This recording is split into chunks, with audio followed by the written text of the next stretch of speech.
আজ সকাল সকাল বেরিয়ে পড়েছিলাম একটা কাজে এবং খুব সকালেই পৌঁছে গিয়েছিলাম। একদম চারিপাশ ফাঁকা, তখনও তেমন কেউ আসেনি। খুব সুন্দর একটা আবহাওয়া ছিল, ভালো লাগছিল বসে থাকতে, অনেকটা পার্কের মতোই লাগছিল, যদিও কিছুক্ষণের মধ্যেই সব ভরে গেছে পুরোটাই। তো আমি কাজ শেষ করে, খুব অল্প সময়ের কাজ ছিল, শেষ করে আবার বাড়ির পথে রওনা দিই। বাড়ির পথে যখন আমি রওনা হই তখন আমি দেখি যে খুব তরতাজা, একদম কেবলই তুলে নিয়ে আসা সরিষার শাক। তো শাকটা দেখে আমার তো মাথা নষ্ট হয়ে গেছে। আমি শাকটা কিনে ফেলেছি এবং শাক আর মাছ যখনই দেখি তখনই আমার আর কোনো কিছু ভাবি না যেটা কি খাওয়া হবে কি হবে না, খাবে কি খাবে না, আমি ওটা কিনে ফেলি। তো শাকগুলো ওরকম খুব সুন্দর, একেবারেই ফ্রেশ। তো শাকটা যখন নিয়ে আসি বাসায় তখন দেখি শাকে না অনেক পানি দেয়া, অনেক পানি ছিটানো। তো শাকটা বেশিক্ষণ রাখলে পচে যাবে ভেতরে ভেতরে। তো কি আর করা, এসেই লেগে পড়েছি শাক পরিষ্কার করতে। এটা কেটে তারপরে ধোয়াটা যে এত কষ্টের, যারা করেন তারা জানেন। শাক ধোয়ার যে কি পরিমাণ কষ্টেও, এটা আসলে বলে বোঝানো না, এতবার এতবার করে ধুতে হয়। তো এই যে ধোয়ার চিন্তাতেই দেখা যায় শাক আর খেতে ইচ্ছা করে না অনেক সময়।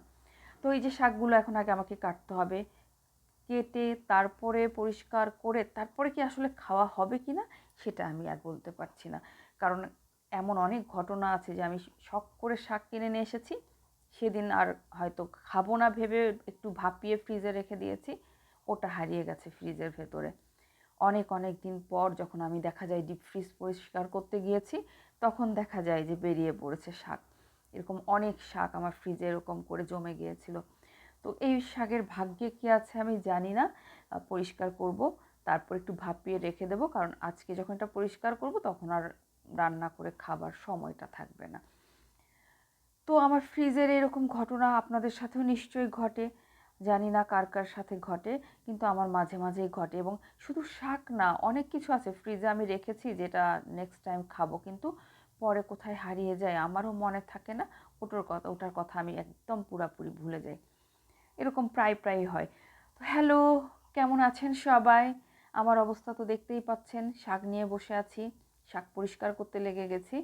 এই শাকটা সম্ভবত অনেক সময় ভাজলেও ভালো লাগবে, আবার অনেক সময় এটাকে মাছের কাঁটাগুলো দিয়ে রান্না করলেও ভালো লাগে। বেগুন দিয়ে, সরিষার শাক দিয়ে, মাছ দিয়ে রান্না করে খেতে মজা লাগে।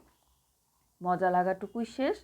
আমি কবে রান্না করব জানি না, যেদিন রান্না করব সেদিন আবার ভিডিও শেয়ার করব। কিন্তু এখন এই যে পরিষ্কার করে রাখতেই আমার দিনটা চলে যাবে। এই যে মোটামুটি এতগুলো হয়েছে, আরও ছিল, অতগুলো আমি আর নেইনি। আমার মনে হয়েছে এইটুকু আমার জন্য যথেষ্ট। তো এই তো নিয়ে নিয়েছি, এখন এগুলোকে ধুতে হবে। তো আমি ধুয়ে পরিষ্কার করতে থাকি।